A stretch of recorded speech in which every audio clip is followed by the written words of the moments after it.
All right, grand rising, grand arrival, grand return, peace and blessings to the righteous and the repentant alike. I'm Chief Sophia of the Americana Band of Indians, and got a cool little holder for my filter-free cigarettes because they be burning my fingers. So we're here to have a discussion about something. Um, let's talk a little bit about the feast that's coming up. Some people are treating it like a fast, I see on the internet, and that's fine. But we're treating this as our pre Jubilee feast. At least I am. And so if you're interested in getting a bundle for that, send me an email, send me a message.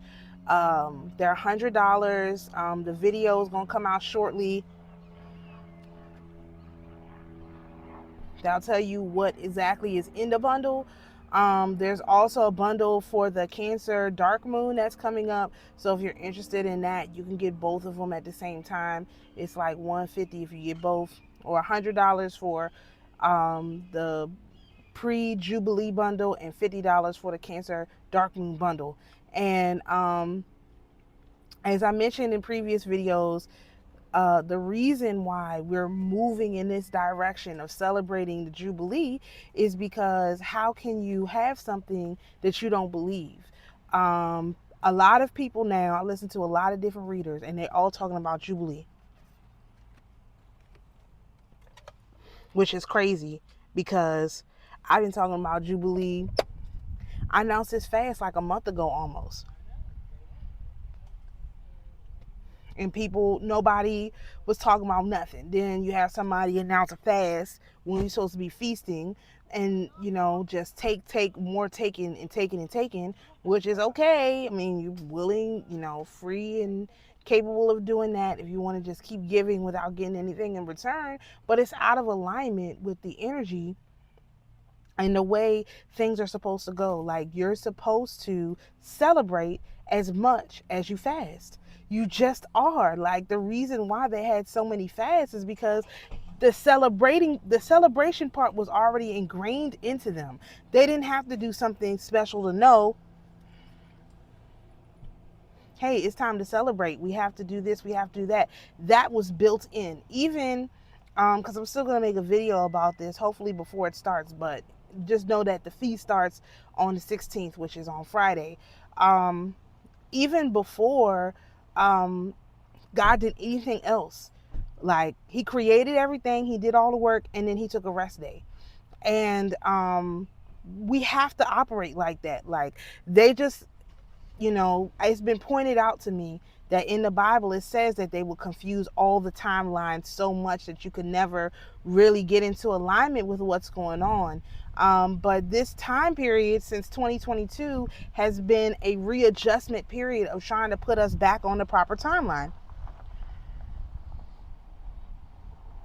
Because we asked for, even before we asked for the kingdom back, right? Even before that happened, we were seeking. We were genuine seekers. And a lot of this comes down to, what God do you worship? Because the Creator took a day of rest. The Creator took a day of rest. So if your, feasting schedule doesn't include rest, it doesn't include, your fasting schedule doesn't include rest, doesn't include feasting to offset the fasting, it's just out of alignment. That means the God that you're working with is also out of alignment with the celestial energy, or it's purposely just trying to put you out of alignment. I haven't given up the idea, the thought process that these entities, these demons, these even the angels, they don't like us.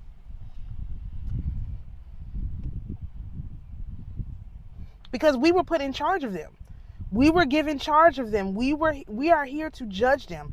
The angels, the demons, the other entities, humans in our incarnated form are here to judge them. And so when they don't do things that they're supposed to do, or they just, do the bare minimum, in some people's cases, depending on who you're dealing with, That's out of alignment with the energy. They have a job that they're supposed to do, and they have to do it to the fullness. For example, let's talk about like Santa Muerte, right? Santa Muerte is the angel of death. This angel had to be created because of the sin that happened in the garden. That's what the knowledge of good and evil, which means the knowledge of death. That Adam, one of the curses was for that he would know death. Okay. And in the book of Jubilees, now, how can you celebrate a Jubilee if you don't know the book of Jubilees? But anyway, in the book of Jubilees, Adam lives exactly 1 day short of 20 Jubilees for him. It would have been exactly 20 Jubilees on this planet. Okay? 1 day short. Why was it 1 day short? Because that was the fullness. Because 1 day is as 1,000 years, the Creator could not let him fulfill 1 full day with the Creator. Hello, Ducky. Now, some people are so wicked that they don't even get 5 minutes with the Creator. But really, he was unable to fulfill 20 Jubilees, because that would have been like living a whole day with the Creator. So that's why people stopped living forever, or 1,000 years plus, because of the curse that was put on Adam and on humanity as a result. Now, am I saying I'm trying to live 1,000 years? I'm not saying that. What I'm saying is, are we supposed to live less than 100 years? We don't even get to see a full Neptune cycle. We don't even know what that's like. We don't get to see a full Pluto cycle. We don't know what that's like. And as these different things have been revealed, we should be able to see a full cycle. I don't understand why we can't see a full cycle. I mean, I know why, but we're supposed to be able to see a full cycle. And because we can't, because we haven't, there's something wrong. Something is going wrong. So I don't discount the fact that the actual angelic realm and the demonic realm, they get to live a lot longer than us. The angels and the saints and all, they get to live way longer than humans do. Therefore, we have to get on them for not helping us live longer, because it's their responsibility for us to, because we don't have that curse of Adam. That particular curse was actually cleared up with Jesus. That was the whole point in Jesus coming, to clear up that curse. And so far, I haven't seen that curse be cleared up. And so people should be living a lot longer. People should be a lot healthier. People should be a lot stronger. It's a lot of stuff people should be. And so if we're not, we have to figure out what the problem is. And that starts by us observing the start of the new year, so we know when the Jubilee days are. Now, mind you, we observe the start of the new year as Friday. So, well, Friday was the first day of the year. So that means that Sabbaths are supposed to be on Thursdays. So that means every Thursday, you are supposed to do nothing. You're supposed to observe the Sabbath. That's the point of observing the start of the new year. This is why if you don't observe it with your own eyes in the sky, you can never get it correct. This is why people are all wrong, because they won't observe it, okay? So once you know what your Jubilee day is, then you can count your Jubilee year, because it's every 7th year that's a Jubilee. On top of that is also every 50th year, 49th year, 7 of 7. So the 7s are important, but it's not just, oh, you only get a Jubilee every 49 years. No. It's a Jubilee year, basically, every 7th year. They want you to focus, but more so than that, it's a Jubilee day every Thursday until we observe the start of the year next year. So they want you to look at the long-term Jubilees. Oh, it's the 49th year. We're supposed to be celebrating the Jubilee, and miss the every week. Every Thursday, being the Sabbath, is a day that you're supposed to have of rest. I've been running around all morning trying to get, stuff done, because I know tomorrow is going to be my day of rest, because it is my Jubilee day. Now, do I still have to work? Yes. And, kids and all this stuff. So that's cool. Just I'm just going to do the least amount of work possible. That's why I was like, let me make the video today, because I know I'm not going to make it tomorrow.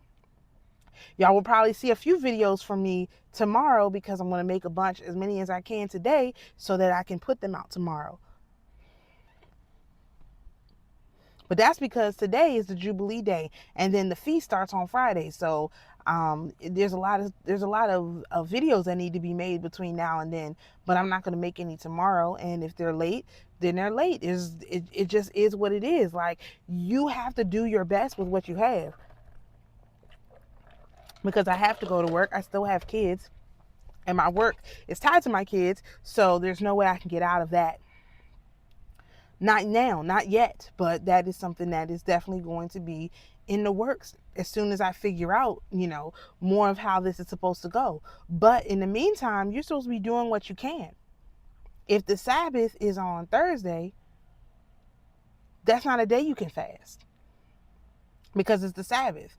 So you have to fast other days other than the Sabbaths. Even during our fast, we should not be fasting on Sabbaths.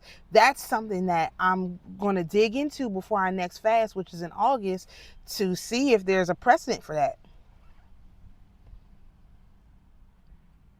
But from what I can see, if we're on fast time, we shouldn't be. If fasts don't overtake Sabbaths, Sabbaths are more important than fasting. So that's something. The Sabbath. Listen, in the Book of Jubilees, it's even in the regular Bible, it says the Sabbath is the most important day you can observe. It is literally the most important day. If you don't get that one day correct, it doesn't matter what else you do. You have to get that day correct. And so you have a lot of people who practice the Hebrewism. They're not even doing it properly, because that's not the day. They pick the random day and they do the same day every week, but that's not how it works. Some days, some years is that day, some years it's not that day. This is the reason why people have problems. We're supposed to calculate our life by our Jubilees. Now imagine, they have us calculating our life by work, by Sundays, the day of the sun. No, you're supposed to calculate them by Jubilees. Jubilees is the only thing the Creator gave us that was the most important thing to observe. As a matter of fact, he didn't even put Adam and Eve out of the garden until after a particular Jubilee cycle was over. And that's neither here nor there. I'm working on doing the calculations. But it's obvious that that's tied into the story. Let me take this. That's clearly tied into the story. You can't leave that part out. And of course, that's the part everybody wants to leave out. I don't want this to burn my thing. Like, don't let it burn the thing. You need to make sure you take it out. Like, okay, Mr. Miyagi. So, it's a little hot. Anyway, I'm sorry, y'all. I don't know. There we go. So the point of the matter is, you need to take your feasting seriously. You have to take your Jubilee seriously. We're going to start calculating things and just talking about things in terms of Jubilees. What you're going to see on this channel moving forward is we are going on a different timeline. I have been trying to figure out, I gotta leave soon. I've been trying to figure out where the money is in my chart. As I described in painstaking detail, none of the placements on my chart have money in them. And so even the magicians who put out this astrology, this Western astrology, try to humble me with my chart. So I know what Shadur feels like, because they'll take the thing that you're good at, like they're using him now, Shadur Sanders, to promote the NFL like never before.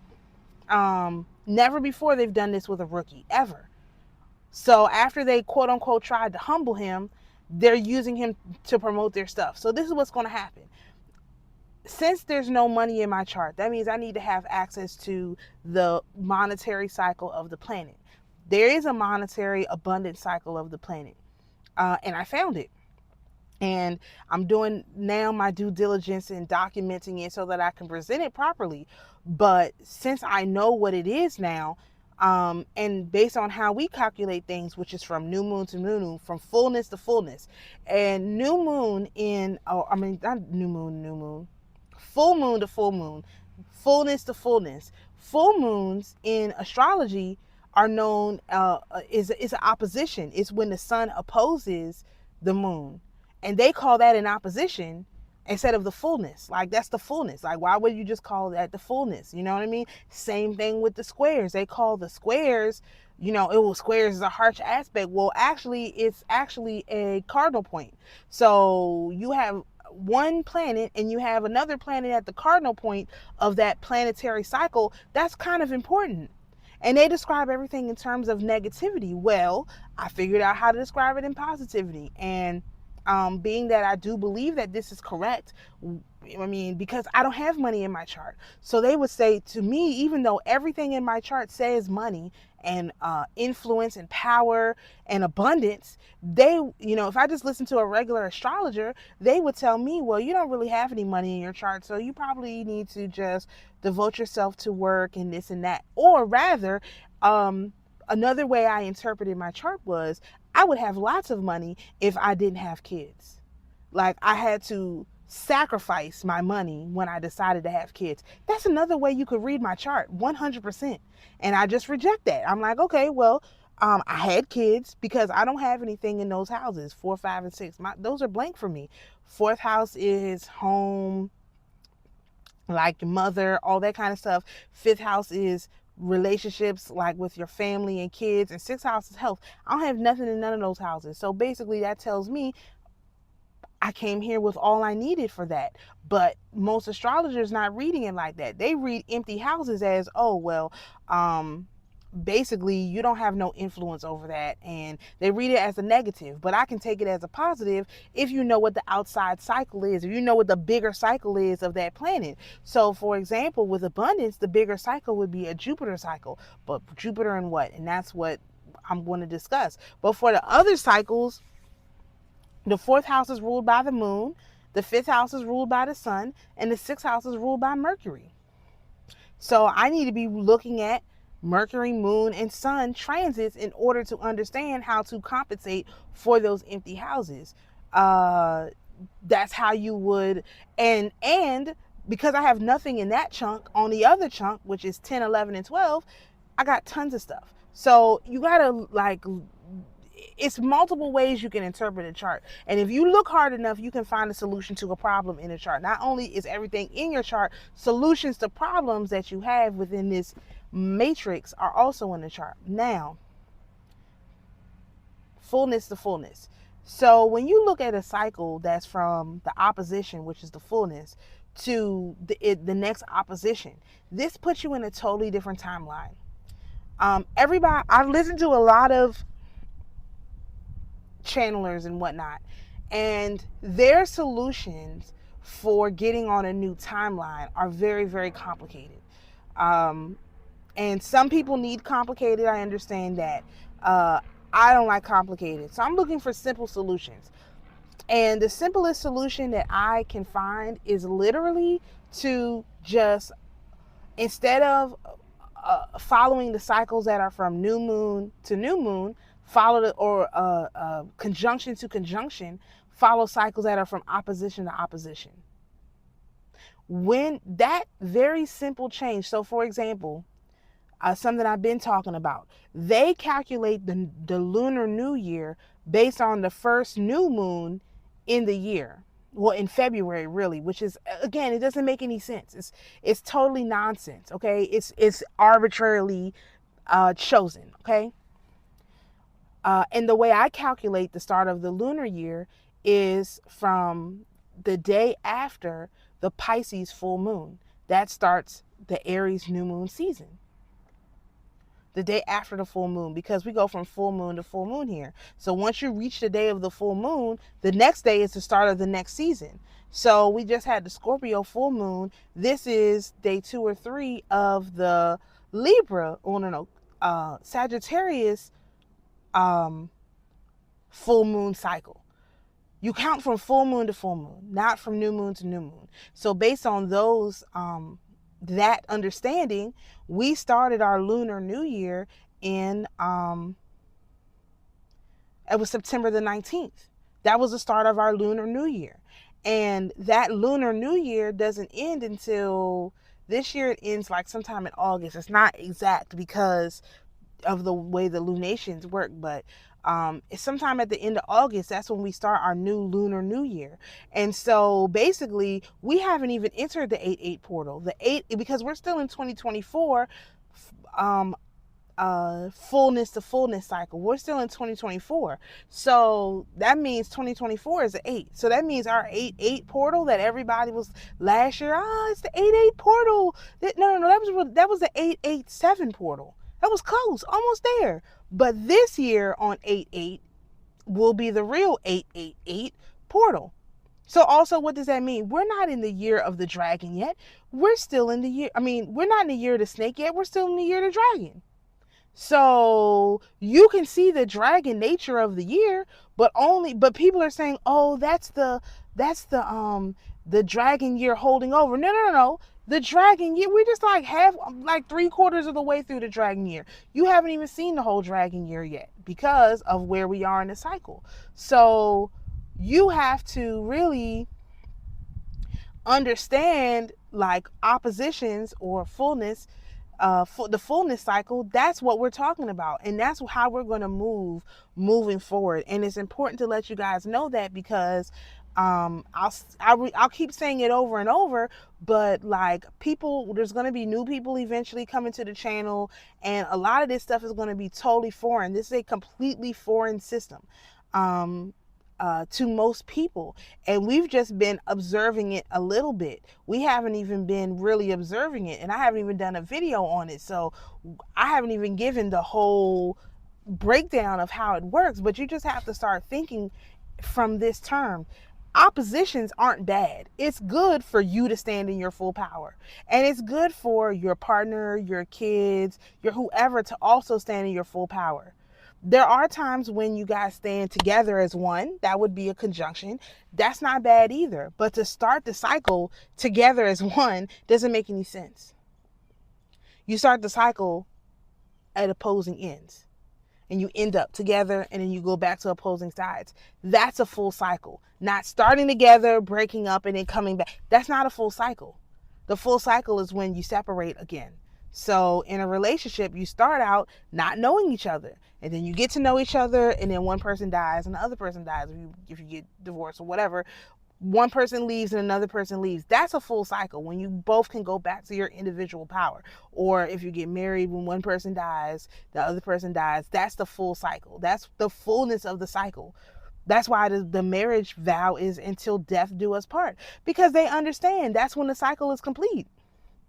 When a person dies, that completes the cycle. You're in your fullness when you're in your own personal fullness when you're born. The new life is in its fullness. And then what the creator says to what? Give him jubilees and rest days. And so that's when you go back into your what did I call them? Conjunctions with the creator. That's your jubilees. But then right after your jubilee, you go back out towards your oppositions where you're doing your thing and the creator is doing his thing. And that's how the ebb and flow is. The current descriptions of how this works is incorrect. And it's really, really important to at least consider that. Because that's where we're going. So if any of that is too far-fetched for you, you don't get it, it doesn't make sense, you can't see what I'm saying, You're not going to like this moving forward because this has to do with the sexual stuff. It's all tied together. There's no separation. But we just have to lay the groundwork for where this is going. Everybody is not going to like this. People want to keep their old cycles, their old knowledge, their knowledge that they paid so much money for, all of that. I could care less how much I paid for anything. And everyone knows that. Okay, I don't care how much I spent on something. If it's not correct, then it's not correct. It doesn't matter how much it costs me. But some people, they're not okay with that. They're not okay with being wrong because they invested a lot of money in being right. I didn't invest money in being right or wrong. I invested money in knowledge, which could be right or wrong depending on when you use it and how you use it. People look at college and all this stuff, all this education from the wrong perspective. So it's really difficult to change your mind when you figure out, oh man, this is not quite right. It's really hard to do that because you have invested all of this money in being right. And sometimes you just can't be right. So anyway, during the course of this feast, you'll start to see some of my stuff come out. You're welcome to join us. What is a feast? The point of the feast is to, these are the days where we make ourselves one with the Creator. That is the point of the feast. It's a day of rest where we rest in the arms of the Creator to take care of us. Now, real quick, does that mean that the Creator should provide everything for you in this time period? 100%. But does that mean that you didn't plan for certain things? No, that's not how it works. That's not how it works. If you read the book of Jubilees, you will see what they do. They prepare. If you're going on a Jubilee, right, for 6 months, let's say 6 months, from October the 15th, and you don't have to come back and start your year until March the 15th. October, November, December, January, February, March. 6 months. You're going on rest for 6 months. Do you wait until the day before the 6 months to start preparing? No. People who celebrate Sabbath by waiting until 5 minutes before Sabbath starts to prepare for Sabbath is incorrect. That's not how it works. This is why we can't work, because it's going to take me personally, I looked at my life and my schedule. It is going to take me at least 3 days to prepare for 1 day off. At least 3 days. And 3 days for 1 day, that's 4 days right there, which means I'm really only available to work, like do some kind of work for 3 days, because one of the days is going to be off, and the other days I have to prepare for that day off so I don't have to do any work on that day. So this is what the women are in charge of, preparing for the Jubilees. When you have a Jubilee year, that's basically, it's more than a year. It's 6 months before the start of the year, and then it's about 6 months after that year. When you have a Jubilee that's basically 2 years, do you wait until the start of the 6th year to prepare for that? No. You start preparing for that Jubilee cycle, that 50-year Jubilee, at least 2 years in advance. You got to pick the place where you're going to go, because these were vacations. Oh, by the way, Jubilees were really vacations. They didn't stay home and do this. They went somewhere else and did it. They prepared all the stuff and went to a place. He who dwells in the shadow of the Almighty shall abide. He who dwells shall abide. Is that staying at home? Or does that sound like a vacation? I'm just saying, these things don't make sense the way that people say them. So if you know you're going to go on vacation for 2 years, a 2-year vacation, a 2-year Jubilee year where everything is prepared already, you've already harvested all of your food, you let the ground rest for 2 years. Oh my gosh, you let the ground rest for 2 whole cycles. Isn't that important? So you let the ground rest for 2 years. You're going somewhere on vacation for 2 years, right? You can't wait until the 6th year to start preparing for that. You have to start preparing for that at the beginning of the 5th year. And you do extra work in the 5th year and the 6th year so that you could take the 7th year plus 6 months on each side off. So luckily, this is not our Jubilee year, just FYI. But now we have to start preparing for it. Now I've done the math, so of course I'll tell you. But we're going to put that in a separate video because I know people are going to take it and they're just going to totally miss the whole thing. It's not our Jubilee year. It's coming though. We have more than enough time to prepare if we start now. So the pre-Jubilee feast is a preparation for what the Jubilee is going to be like. So what does that mean exactly? Again, I don't have an answer for that because this is a thing that we've never done before. Um, we've never done before, so I don't have an answer for that. But what I can say is that is where we're headed.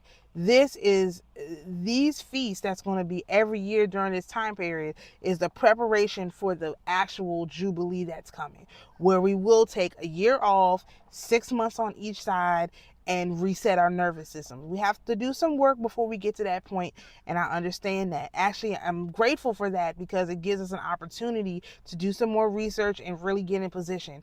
But if you want to celebrate the Jubilee year when it comes, which it is coming, that means you're gonna have to be serious about Jubilees, which means you're gonna have to be serious about your rest. You're gonna have to be serious about your vacations and your time off and what you do and how you devote it to the Creator. You have to take these things seriously. No more of this one-sided, oh, we're fasting, because fasting is you and the Creator in opposition. You're here, the Creator is here, and at the end of your fast you get the bounty from being separated from the Creator. But feasting is when you are one with the Creator. You are interlocked, you are locked down, locked in with the Creator. So if you're why would someone call a fast knowing that a fast is when you're separated from the Creator?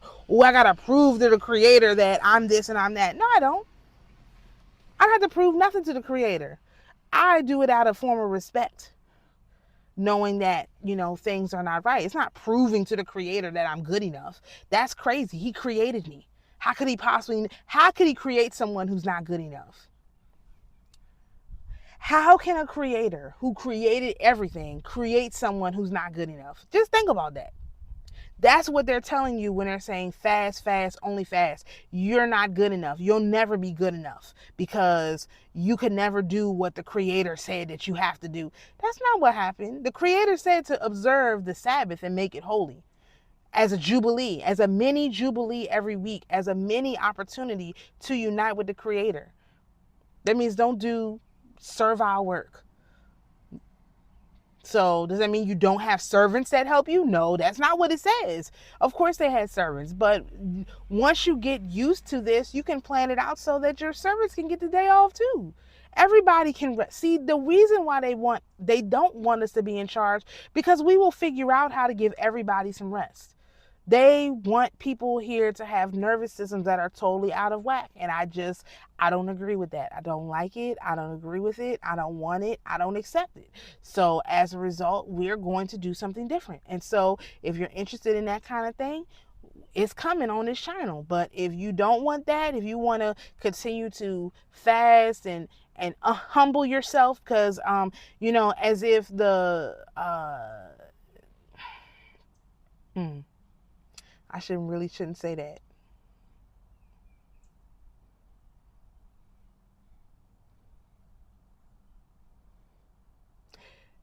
If you want to continue to make yourself lower than what you're supposed to be, when you're supposed to be raised up high above the earth, if you want to keep putting yourself down, all the way down, please continue to do nothing but fast. We are not doing that because we're supposed to be lifted up. You cannot be lifted up if you're constantly telling yourself, I'm not good enough. The Creator didn't make me good enough the way that I am. I'm not good enough for the Creator to spend one day with me. The Day of Atonement is one day. That is literally saying I'm not good enough for the Creator to spend one day with me. Only one day per year. That's as good. That's as much as I deserve. That's crazy. I'm sorry. The Creator's supposed to be with me all the time. He got a lot of stuff to do. That's cool, but he gonna come and help me too. And not in a, oh, well, we're co-creating. So I can't co-create. There's no creation without the Creator. So if I'm a generator and I'm supposed to be generating. I can't generate without a creator. The creator has to create what I generate. the manifester manifested, the creator creates it, the everybody has a part.